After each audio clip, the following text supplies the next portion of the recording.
Welcome to the Elements of Spirit reading for the element of fire for the week of March 20th, 2017. These are the readings for the elements. This is the element of fire, which is associated with Aries. Today is the first day of spring, first day that the sun moves into Aries. It's also associated with Leo and Sagittarius. So Aries, Leo, Sagittarii, this is your reading.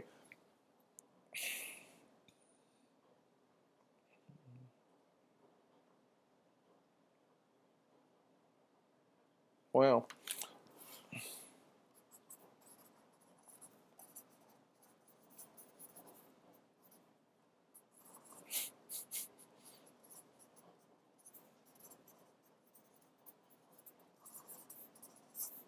Okay, so what's cool is I see this very interesting image. I wonder if this is the affirmation, but I see this very interesting image, which is sort of in between the heart and the solar plex. Let's see if I can show you. It's like a triangle, and that's what they show me that you guys are negotiating right now. And the idea here is that in terms of the ether reading was all about something that you're trying to move on from internally, some behavior, dynamic, pattern, belief, something internal which you are done with that maybe you want to take another look at just in case there's something really valuable inside of it. Don't throw the baby out with the bathwater.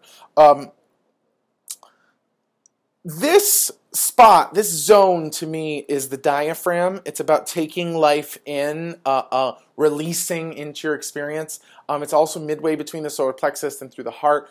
Who am I truly versus my actions in the world?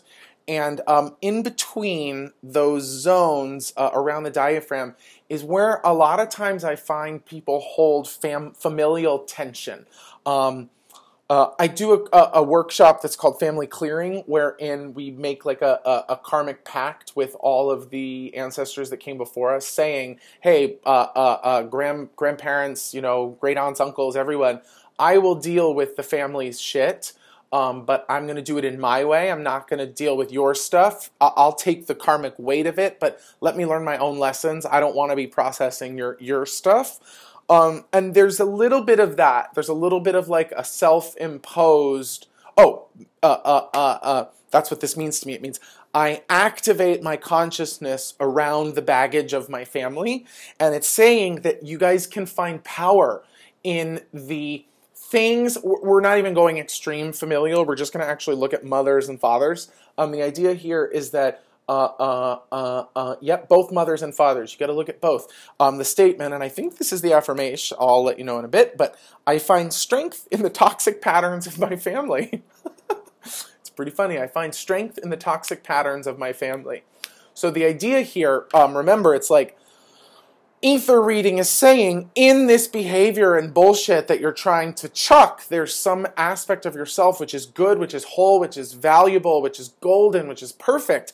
What this is saying is that somewhere in the toxicity of your familial relations, there is strength that is yours. And we're not even talking about the good stuff. This is specifically saying, look at the problems. Look at what is the most contentious aspect of your relationship between you and your mom and the relationship between you and your dad? If you don't have a mom or you don't have a dad, if you don't know them or if they're gone, think about that. Do you miss them? Is that contentious? Example, let's just use that as an example because I miss my dad because my dad passed away recently.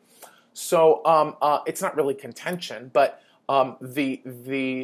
the absence of my father is making me realize all sorts of stuff. So how can I find strength in any negative patterns? Well, what his absence has made me do is feel like I don't have to answer to anyone, anywhere.